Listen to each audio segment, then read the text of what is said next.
بسم الله الرحمن الرحيم. الحمد لله رب العالمين، والصلاة والسلام على النبي الكريم وعلى آله وأصحابه أجمعين ومن تبعهم بإحسان إلى يوم الدين.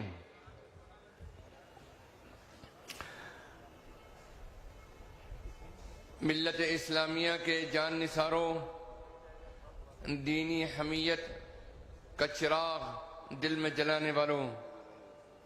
آج میں یہ محسوس کرتا ہوں آپ کے اس عظیم الشان سیلاب کو دیکھ کر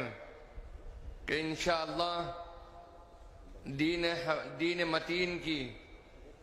حفاظت کی جو آواز آل انڈیا مسلم پرسنل لا بورڈ کی جانب سے اٹھائی گئی ہے،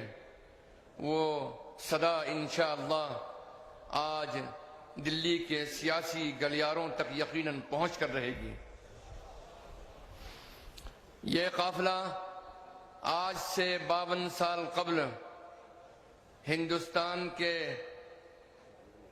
تجارتی شہر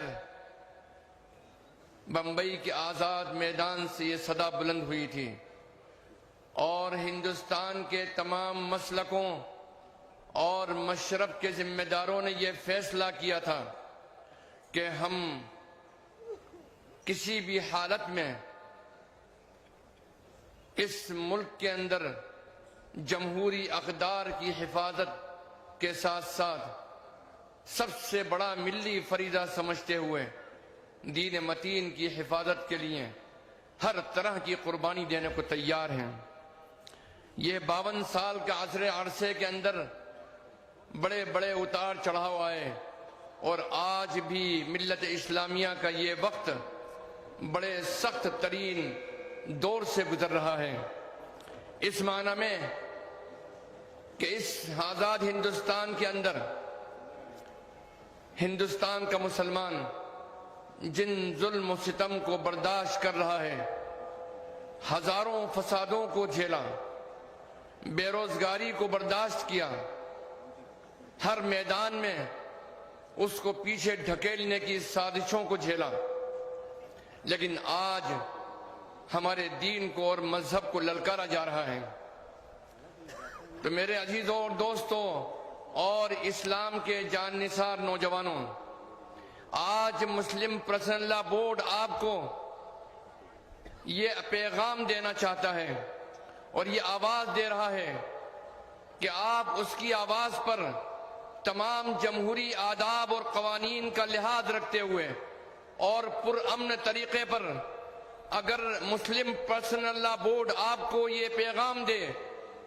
کہ بنگلور ہی نہیں کرناٹک کی تمام سڑکوں کو جام کر دیا جائے،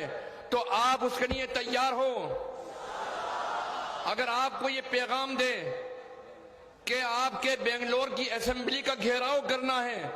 کلکٹریٹ کا گھیراؤ کرنا ہے پورے امن اور شانتی کے ساتھ میں، تو اس کے لیے آپ تیار ہو؟ انشاءاللہ۔ اگر آپ سے یہ کہا جائے کہ نہیں، اس پر بات نہیں بنے گی، آپ کو دلی پہنچنا ہے اور دلی کے پارلیمنٹ کا گھیراؤ کرنا ہے اور وہاں کے روڈ کو جام کرنا ہے اور وہاں جا کر اپنا احتجاج درج کروانا ہے، تو میرے دین کے مت والوں یہ بتلاؤ تم اس کے لیے تیار ہو؟ اپنے اپنے ہاتھوں کو اٹھا کر بتلائیں انشاءاللہ۔ میں بہت لمبی بات نہیں کہوں گا اس لیے کہ میرے پاس صرف 3 منٹ کا وقت ہے، لیکن میں ایک بات یہ پورے وضوح سے کہہ دینا چاہتا ہوں کہ اگر آپ خود یہ تہیہ کر لیں اور فیصلہ کر لیں کہ ہماری جان چلی جائے، ہمارا مال چلی جائے، ہماری عزت چلی جائے، لیکن ہم اس چراغ